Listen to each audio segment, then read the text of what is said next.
Seguimos con nuestro estudio de la lección número 10, arrepentimiento y perdón. Y en esta edición vamos a analizar el llamado que hace Jesús de arrepentimiento, comenzando su ministerio, y vamos a hablar de qué es el perdón. Así que quédate con nosotros para analizar y dialogar sobre este tema en esta edición de Estudiemos Juntos.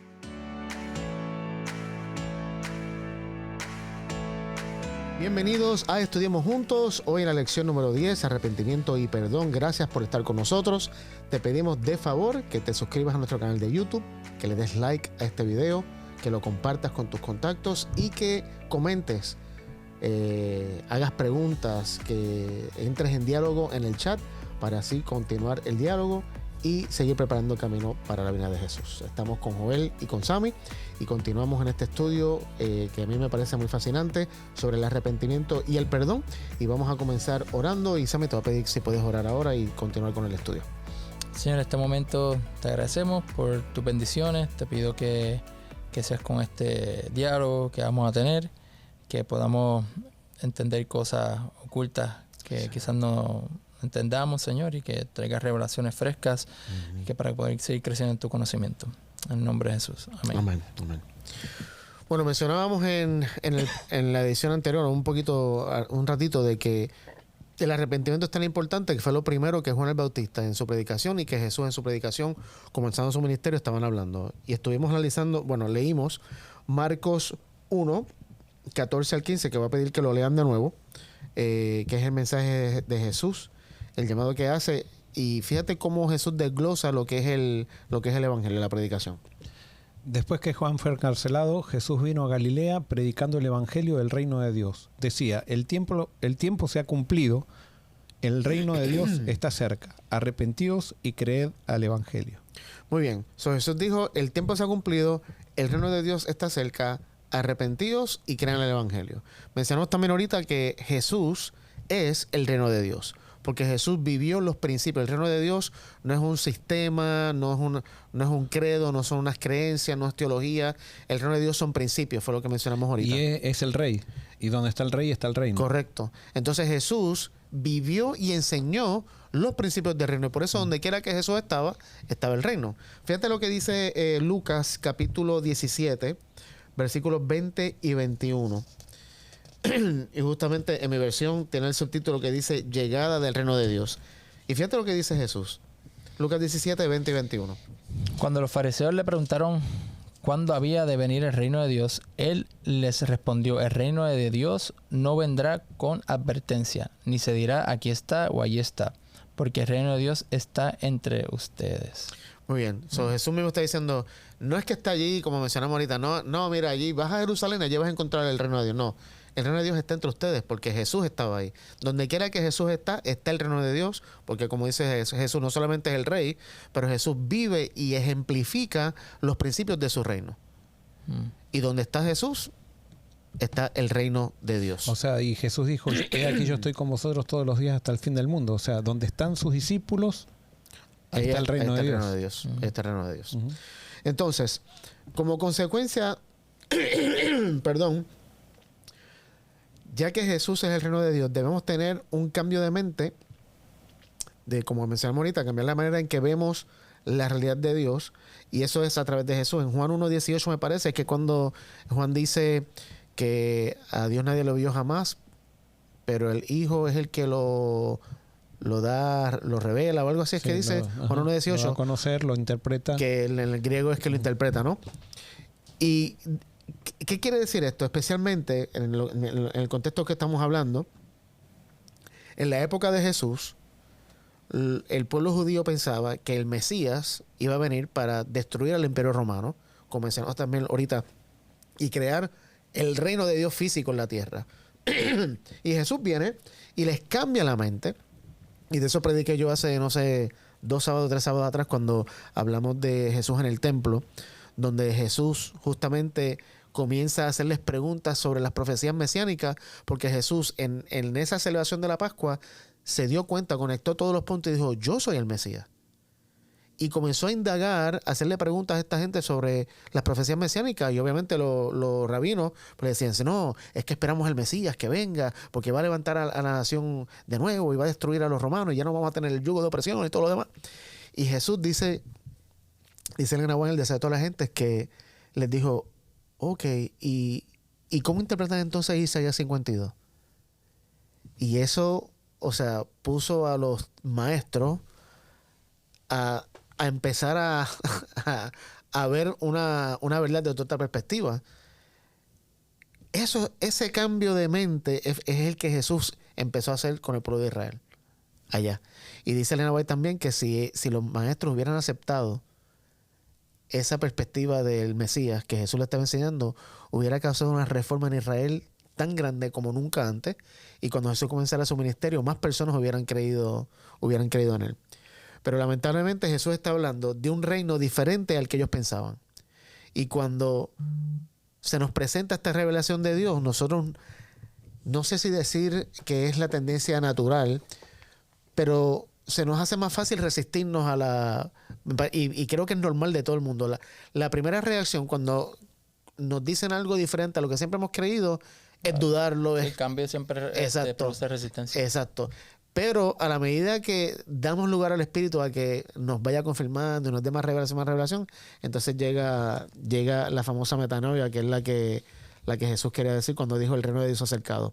Entonces dice, arrepiéntanse. Y dice, crean en el Evangelio. Crean en que, en esta revelación que les estoy dando, en lo que en mí, que les estoy mostrando con mi vida y con mis enseñanzas, qué es el reino de Dios. Y por eso, esto lo leímos creo que hace 2 o 3 semanas. Vamos a buscar, búscate Efesios 4:18. Búscate 2 Corintios 4:4. Y yo voy a buscar Romanos. La realidad de nosotros es que necesitamos arrepentimiento porque estamos cegados. O sea, no vemos la realidad. Necesitamos un cambio de mente para poder creer en la revelación de Dios. ¿Qué dice Efesios 4:18? Ellos tienen el entendimiento entenebrecido, separados de la vida de Dios por su ignorancia, debido a la dureza de su corazón. Muy bien. Cuando endurecemos nuestro corazón, esto también lo mencionamos en algún otro estudio, me recuerdo ahora, ¿qué es el endurecimiento del corazón? Es cuando yo recibo, Dios me da una revelación y yo decido no creerla, y yo decido rechazarla. Ahí se va endureciendo mi corazón. Y mientras más revelación yo rechace, más endurecimiento mi corazón. Es lo que le pasó al faraón. Muchas personas dicen, no, Dios le endureció el corazón al faraón. No, Dios mandó revelación. Cada plaga era una revelación de Dios, de protección, de muchas cosas que ahora no tengo tiempo para entrar. Y el faraón, en vez de creer a Dios, decidió rechazar eso. Se resistía a la revelación. Se resistió a la revelación y ahí endureció su corazón. Y entonces, ¿cómo comenzaba diciendo el texto?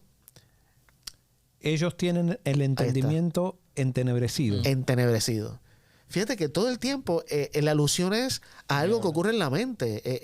Es algo, un pensamiento, una idea, algo que comienza acá en la mente. Y es falta de luz. Y correcto, cuando no tenemos eso, estamos en tinieblas. Eso es vivir en tinieblas. Cuando tenemos luz, entonces es la aceptación de esa revelación. Y por eso Juan 1 dice, la luz vino al mundo. O sea, hablando Correcto. de Jesús. Jesús es la luz que quita las tinieblas. Correcto, y el mundo prefirió las tinieblas antes que la luz. Y 2 Corintios 4:4. Pues como ellos no creen, el Dios de este siglo les ha cegado el entendimiento para que no resplandezca en ellos la luz del Evangelio de la gloria de Cristo, el cual es la imagen de Dios. Fíjate que ahí Pablo o sea, para mí está muy claro que la ceguera que tenemos no es con respecto a doctrinas, no es con respecto a creencias religiosas, es con respecto a quién es Dios. A la gloria, dice, de Cristo. Uh-huh. Los tienen enceguecidos con respecto a la gloria de Cristo. Uh-huh. O sea, para el que ellos carácter. resplandezca a ellos la luz del Evangelio de la gloria de Cristo. Para que no resplandezca en ellos la verdad. El cual es la imagen de Dios. Correcto. Ahí está claro. O sea, esto para mí cada vez se hace más claro. Nosotros podríamos decir también como Jesús, el tiempo se ha cumplido. Porque esto no se ha predicado. Por 2000 años no se ha predicado. Creo que estamos llegando al clímax de la revelación de entender. Después de 2000 años, mirá qué duros que somos. Después de 2000 años, entender que Cristo es la revelación plena y perfecta del Padre. Porque esto, yo no sé, ustedes, yo por lo menos cuando era chico no escuché absolutamente nada de esto. Por supuesto, leer El deseo de toda la gente fue lo que cambió mi vida. Y esa revelación de leer eso, de ver un Jesús diferente, un Jesús, pero no llegué a conectar que Jesús era la revelación del Padre todavía al leer ese libro. O sea, recién al final, o sea, hace un tiempo en mi ministerio estoy empezando a entrar en esta dimensión que estoy empezando a ver que así como yo estoy entrando, otros están entrando sin estar conectados porque Dios se está moviendo para llevarnos realmente para decir el tiempo se ha cumplido. Él ya quiere venir. Y tú dijiste algo ahorita que me dejó pensando. Tú dijiste que nosotros hemos aceptado a Jesús como Señor y Mesías, pero no como la revelación del Padre. Claro. Y me hace sentido, o sea, ahora más que nunca, porque aunque usábamos los textos, por ejemplo, el que me ha visto a mí, ha visto al Padre, o sea, están los textos ahí, pero no los entendíamos. No, para nada. No teníamos luz. Los usábamos para otra cosa, que no para lo que realmente era. Y es lo mismo que pasó, fíjate, cuando Jesús iba camino de Emaús, dice que les abrió el entendimiento, porque la gente toda había visto a Jesús, pero Jesús, como lo leímos recién en un versículo, que dice que el reino de Dios está delante de ustedes, pero está sin manifestación exterior. Entonces, Jesús estaba, nadie se dio cuenta. Después, cuando miraron para atrás, comenzaron a ver de otra manera lo que habían estado en la presencia de Dios hecho carne y no se daban cuenta. Y nosotros por cuánto tiempo hemos caminado en la presencia de Jesús y no nos hemos dado cuenta. Por un lado, a mí me da una alegría tremenda y un agradecimiento tremendo. Y por otro lado, me da una tristeza tremenda. O sea, haber perdido tanto tiempo caminando enfrente de Jesús y no haberlo visto. O sea, hablando de Jesús, haciendo incluso de Jesús el centro, sin haber entendido lo que significaba Jesús. Yo por eso a los nenes míos, a cada rato les digo, yo hubiera dado lo que fuera para que a su edad ustedes pudieran haber descubierto esto. O sea, que yo a la edad de 18, 17 años, que me hubieran presentado este mensaje, hubiera sido transformador. Porque muchas vivencias que viví en la vida, que experimenté en la vida, fueron resultado de no tener una idea correcta de quién era Dios. ¿Sabes que estaba pensando acá? Que a Dios o al Padre, usualmente cuando uno piensa quién es el Salvador, ¿a quién uno mira? A Jesús. A Jesús. Pero el Padre es el Salvador. Y entonces podemos ver al Padre como protector, como poderoso, alguien que uno puede orar, pero lo vemos condicional porque muchas veces está atado a mi conducta, está atado a si me porto, está aceptado a lo que yo hago.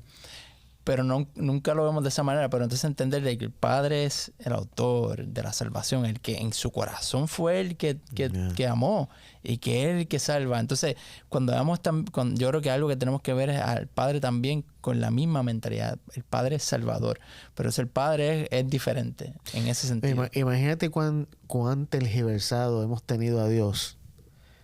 Que yo recuerdo no sé si fue un sermón o en dónde, que alguien dijo o leyó que Jesús está intercediendo por mí ante el Padre. Claro. Y que el Padre lo que quiere es matarme. Y Jesús muestra sus marcas y dice, Padre, mi sangre, mi sangre. Y es como que Dios estaba, no, es que lo quiero matar. Y Jesús, no, mi sangre. Y entonces cuando Dios ve a Jesús, se aplaca y dice, bueno, por amor a ti. Mira lo distorsionado que tenemos a Dios, que pensamos que Dios lo que quiere es matarnos. Cuando todo el tiempo Jesús lo que estaba diciendo era, el Padre los ama. Incluso Jesús dice, ya no hay necesidad de que pidan en mi nombre. El mismo Padre los escucha, Él los ama. Él y yo vamos a habitar en ustedes. Juan 3:16, el famoso versículo, de tal manera amó Dios al mundo. Y leíamos ese texto y como que no hace sentido. ¿Y por qué no hacía sentido? Porque rehusamos creer o aceptar que Jesús es la revelación del Padre. Y hasta que no lleguemos a ese punto, a ese quiebre en nuestra experiencia religiosa, me atrevería a decir que no vamos a experimentar verdadero arrepentimiento. Vamos a vivir 30, 40 años de una vida en una iglesia, predicando, enseñando, haciendo obra misionera y todo lo demás, sin saber quién es Dios. Es más, adorando a un Dios falso. Y sinceros. Claro, sí, porque estamos convencidos de lo que creemos. Ajá. Y estamos mal, estamos equivocados. Ahora, la pregunta es entonces, ¿todos los que estaban detrás nuestro estaban perdidos? No. No, lo que pasa es que la comprensión de la revelación es progresiva. Y por eso hoy podemos decir, por la gracia de Dios, no es no es por nada que nosotros hayamos hecho, pero hoy Dios se está manifestando de una manera que no se estaba manifestando antes. Entonces, esa es otra señal de que el tiempo se ha cumplido. Totalmente. Que el tiempo se ha cumplido. Es más, esto no sé si te saco un poco, pero, por ejemplo, el mensaje, la revelación de Apocalipsis, ¿a quién está dirigida? A las iglesias. Y especialmente ¿a quién? En las iglesias.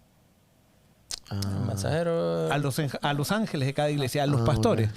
Ahí vos leíste nos comentaste del deseo de toda la gente que dice que si los líderes de Jerusalén hubieran aceptado, lo que está profetizando el Apocalipsis es que por primera vez en la historia va a haber un grupo de líderes que va a aceptar. Va a haber muchos líderes que no, pero va a haber, porque siempre los líderes, los dirigentes han sido los que se han opuesto a esto. Y por eso, hasta eso me da más esperanza. O sea, nosotros que somos líderes, porque nosotros somos dirigentes también, de alguna manera, o sea, Dios dice, lo profetiza en el Apocalipsis, no porque va a haber líderes mejores ni nada, es que Él va a hacer una obra, esa revelación va a llegar a un momento, y creo que estamos llegando a ese momento que va a arrasar con todo, va a dividir sin duda el mundo, porque va a haber dirigentes que no van a querer aceptar esto y que se van a unir a Babilonia. Y que como dijimos ahorita, cuando te rechazas la revelación, usan la violencia. La violencia, contra los que la creen. Que está descrito eso en el Apocalipsis, pero el Apocalipsis está diciendo que los ángeles de las iglesias, que son los mensajeros, son los que van a entregar este mensaje a las iglesias. Tremendo. Así, a mí, hoy no venía con estos pensamientos y hoy me voy muy feliz de esta mesa, ¿no? Y fíjate, hablando de la revelación de Dios, ¿dónde mostró Jesús el principio fundamental del reino? En la cruz. Cuando entrega su vida, mostrando la máxima expresión de amor, es a través de entregar su vida por alguien. Mira cómo Pablo, vamos a Romanos 5. Romanos 5, 8. Vamos a leer desde el 6. Porque mientras aún éramos débiles a su tiempo, Cristo murió por los impíos. Porque difícilmente habrá alguien que muera por un justo, aunque tal vez alguno se atreva a morir por el bueno. Pero Dios demuestra su amor. Fíjate, Dios demuestra su amor para con nosotros, en que siendo aún pecadores, Cristo murió por nosotros. Eso para mí es impresionante. O sea, es cuando éramos enemigos todos, o sea, Dios se revela. No quiero decir a sus enemigos porque Dios no tiene enemigos, pero cuando nosotros vemos a Dios como enemigo, Dios se revela y por eso Jesús es la máxima revelación de Dios, porque antes de Jesús no había nadie que haya dado su vida por los pecadores. Nadie. Solo Jesús.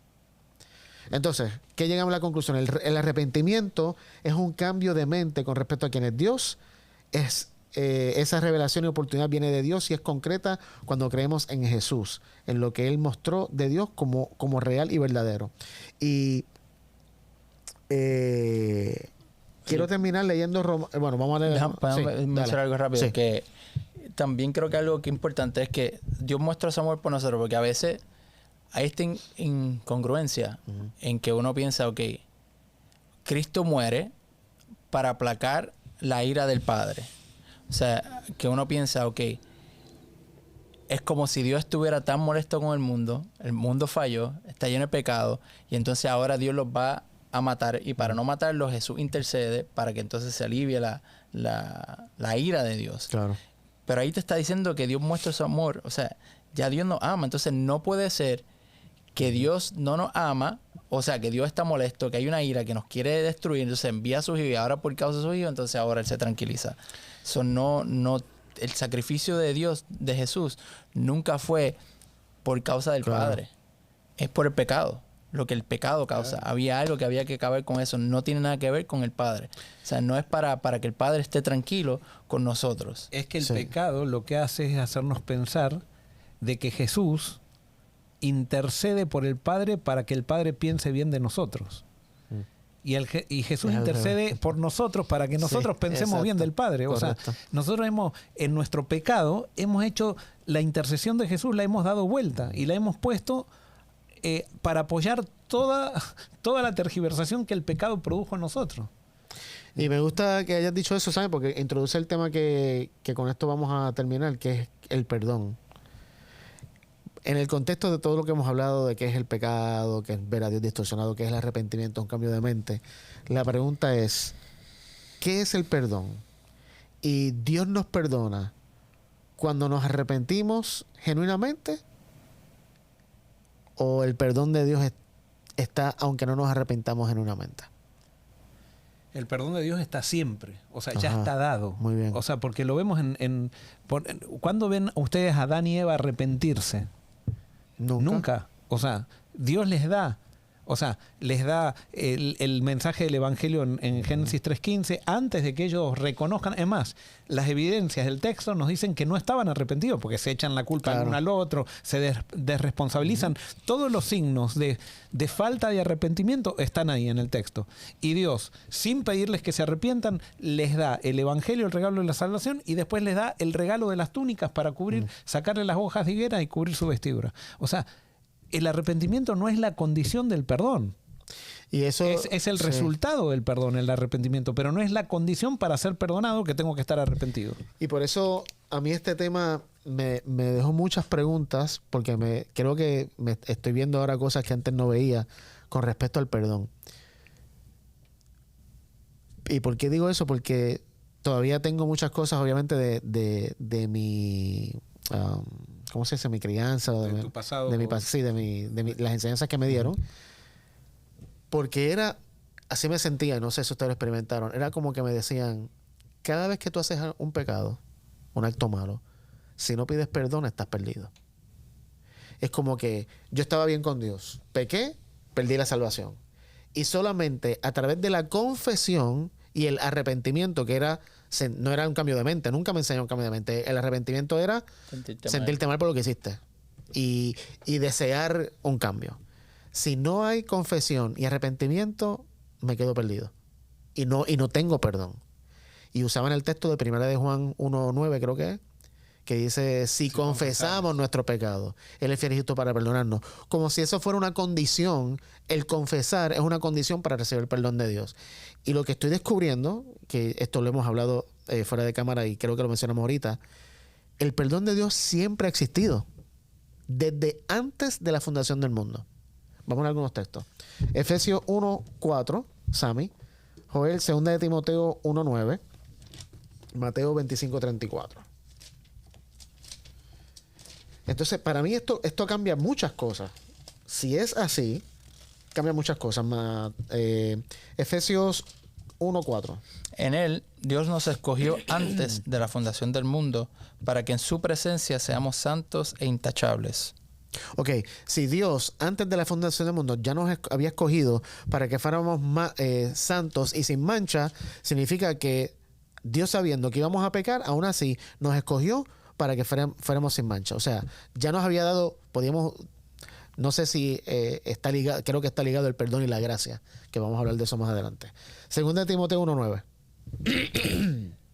Quien nos salvó y nos llamó con santo llamado, no conforme a nuestras obras, sino según su propósito y su gracia, que nos dio en Cristo Jesús antes de los tiempos de los siglos. Muy bien. Antes de los tiempos de los siglos, ya Dios nos había dado gracia. Uh-huh.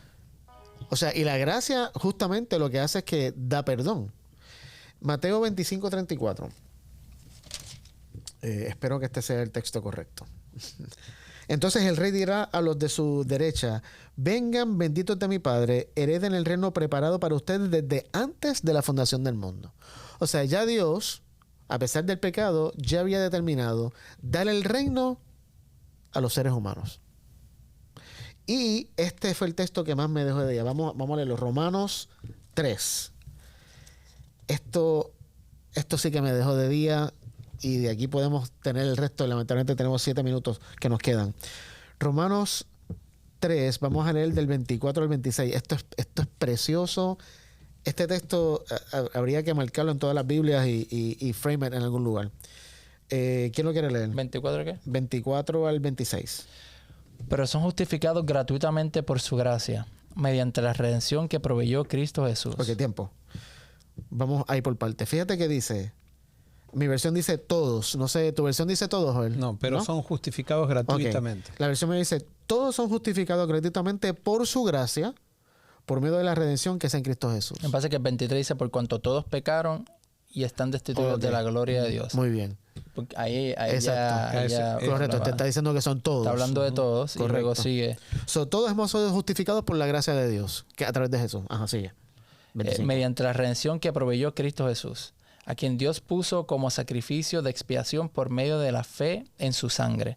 Esto lo hizo Dios para manifestar su justicia, pues en su paciencia ha pasado por alto los pecados pasados, para manifestar su justicia en este tiempo, a fin de que Él sea el justo y al mismo tiempo el que justifica al que tiene fe en Jesús. Muy bien. En el original dice al que tiene la fe de Jesús.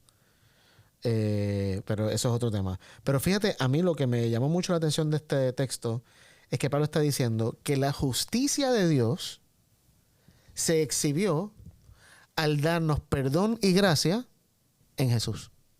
Esa es la justicia de Dios. Es darnos gracia. Claro, es darnos perdón. La justicia es darnos lo que no merecemos. Para nosotros Justo. justicia es al revés. Correcto. Es darle lo que merece cada uno. Y La tal vez un justicia- poquito más. Sí. De lo que merece. Y entonces nosotros muchas veces pensamos, cuando nos enojamos, los otros días hablaba con alguien que sinceramente me decía, pero me daba a entender, era como que habíamos sido justificados nosotros. Pero ¿cuándo fuimos justificados? Siempre fuimos justificados cuando estábamos en pecado. Nunca fuimos justificados cuando estábamos en santidad. Siempre. O sea, no hay nadie que fue justificado cuando estaba en santidad. Claro, sí, sí. Todos somos justificados cuando estamos no en pecado. necesitas justificación si estás en Claro, santidad. entonces, porque la gracia justamente es pasar por alto los pecados pasados. Correctamente. Y entonces, y eso es lo que a mí, voy a usar la frase, me hace ruido. Se usa en Puerto Rico cuando algo te está dando vuelta. Porque si es así, y yo creo, y les pregunto, ¿ustedes piensan que Jesús en la cruz, que es lo que muchas veces, y yo lo he dicho, perdonó todos mis pecados, pasados, presentes y futuros? En la cruz. Claro. Que si Él perdonó todo. En la cruz perdonó todos mis pecados, pasados, presentes y futuros. Bueno, desde antes de la fundación del... Bueno, ya estaba... Claro, o sea, Pero- El perdón estaba o sea, profetizado. el perdón está, o sea, Claro. la herencia está depositada. Exacto, exacto. Ahora, el creer, porque hay una realidad que esto tenemos Sí. que, me parece también un poco hablar. Hay una realidad interna y una realidad externa. La realidad externa es que Jesús ya nos dio a todos, Correcto. pero yo puedo quedarme ajeno a esa realidad externa cuando no creo. Correcto. Y entonces no dejar que ese perdón se haga efectivo en mí para yo vivir como perdonado. Porque Claro. si no, vivo como condenado. Cuando yo no dejo que esa gracia entre en mí, vivo como condenado. Yo lo que no veo- porque Dios me condena. Claro, yo lo que veo es que en la cruz yo tengo la evidencia de que soy perdonado. O sea, sí me lo habían dicho, pero no es hasta que Jesús se sacrifica por mí, por amor, que yo tengo la evidencia de que sí, Dios me ama y no hay condenación para mí. Entonces, si eso es así, y estoy saliendo de esa premisa, entonces, ¿por qué tengo que pedirle perdón a Dios de mis pecados si Él ya me perdonó? No, vos tenés No. que agradecerle por el perdón. Correcto. Que ya Pero tenés- no nos han enseñado eso. Nos han dicho, y cogen 1 de Juan 1:9, tienes que confesar tu pecado, porque si no lo confiesas, y yo no estoy diciendo que no hay que confesarlo. Sí, Señor, me desvié de ti y me distorsioné la mente de nuevo acerca de ti, y eso me llevó... Yo confieso el pecado para experimentar el perdón, Exacto. no para O recibirlo. sea, no es una condición. Ajá. Y eso es lo que quiero. Nosotros lo hemos predicado como que es una condición para el perdón. Confesarlo. Pero ya el perdón ha sido dado. Sí, pero si no lo confieso, no se hace una realidad Claro, dentro mío. claro. Y entonces yo, si bien no me pierde el no confesar un pecado, me va alejando de Dios, Correcto. que me puede llevar a la perdición. Porque para mí la confesión lo que hace es, o sea, yo reconozco que me aparté, tuve una distorsión de Dios equivocada, y lo que quiero con la confesión es restaurar mi relación con Dios. Para mí es relacional la Ahora, confesión. eso no lo explica Primera de Timoteo 4:10. Vamos a leerlo. Primera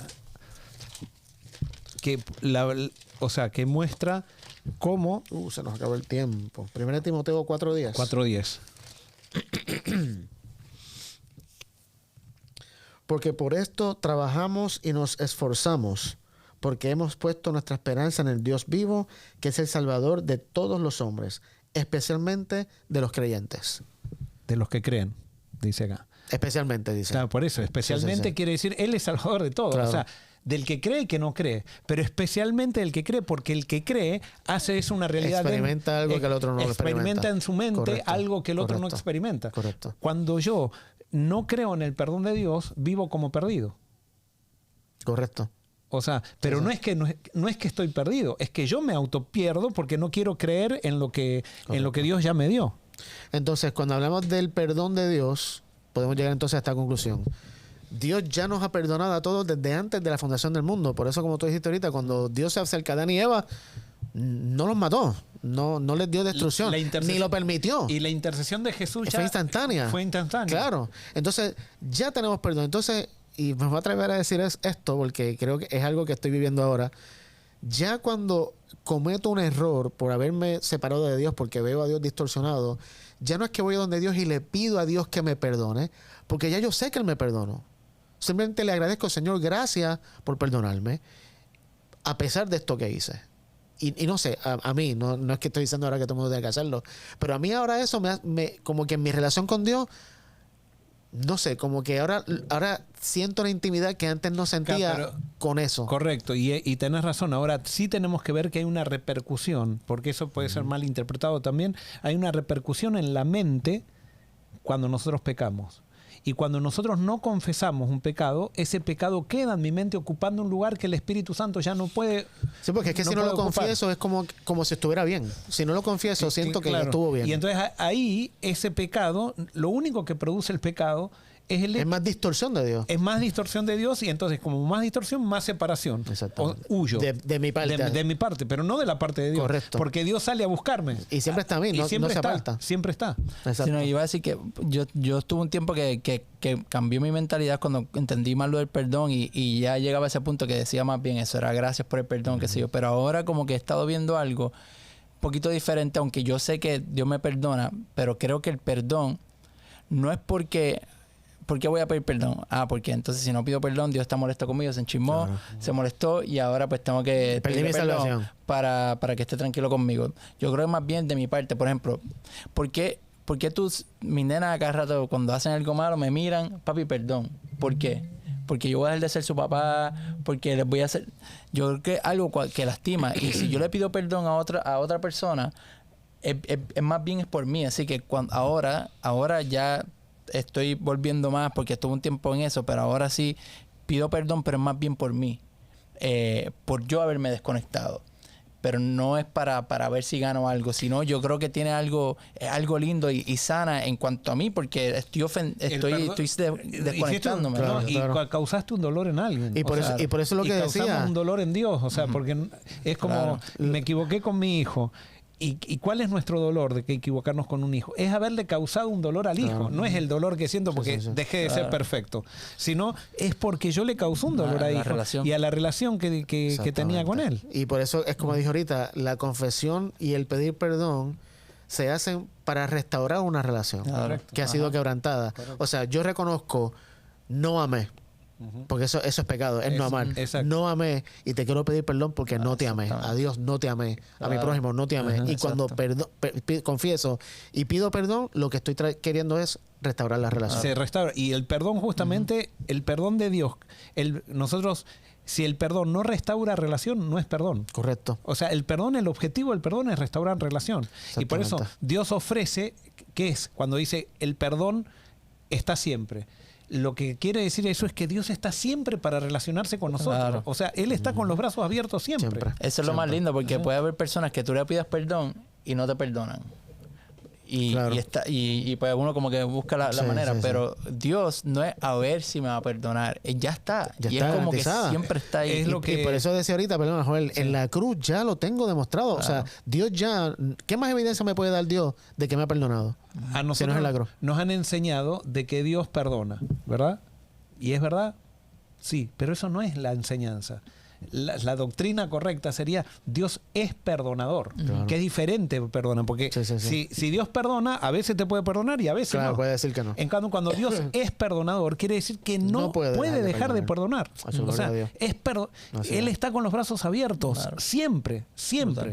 Y por eso vamos a terminar con Romanos 5, 18 al 21. Y ya, yo sé que nos pasamos, pero Romanos 5, 18 al 21 es poderoso. Eso es para tener dos Sí. episodios. ¿Me permiten leerlo? Sí, claro. Dice, así pues, tal como por una transgresión resultó la condenación de todos los hombres. ¿De quién está hablando ahí? De Adán. De Adán. Así también por un acto de justicia resultó la justificación de vida para todos los hombres. Está hablando de Jesús. Y la palabra clave es todos. Ujú. Porque así como por la desobediencia de un hombre todos fueron constituidos pecadores, así también por la obediencia de uno todos serán constituidos justos. La ley se introdujo para que abundara la transgresión, pero donde el pecado abundó, sobreabundó la gracia. Para que así como el pecado reinó en la muerte, así también la gracia reine por medio de la justicia para vida eterna mediante Jesucristo nuestro Señor. No hay pecado que tú puedas hacer, no hay tergiversación del carácter de Dios que tú puedas tener, que la gracia de Dios no pueda sobrepasar. Y por eso mientras más pecado, mientras más distorsión de Dios, y eso te lleva a más cosas malas, más gracia Dios te da, más revelación de Dios vas a tener, y al final del día vas a reconocer que Dios es un Dios de amor, Dios es bueno, Dios es perdonador. Eso es el Evangelio. Eso son buenas noticias. Y eso es lo que Jesús mostró con su vida y sus enseñanzas.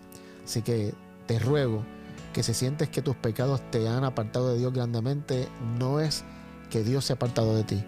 Es que el pecado ha distorsionado la realidad de Dios en tu mente. Y quiero que sepas hoy que Jesús está siempre cerca de ti, nunca se ha alejado de ti y está con los brazos abiertos diciéndote, te he perdonado, te perdono y te perdonaré.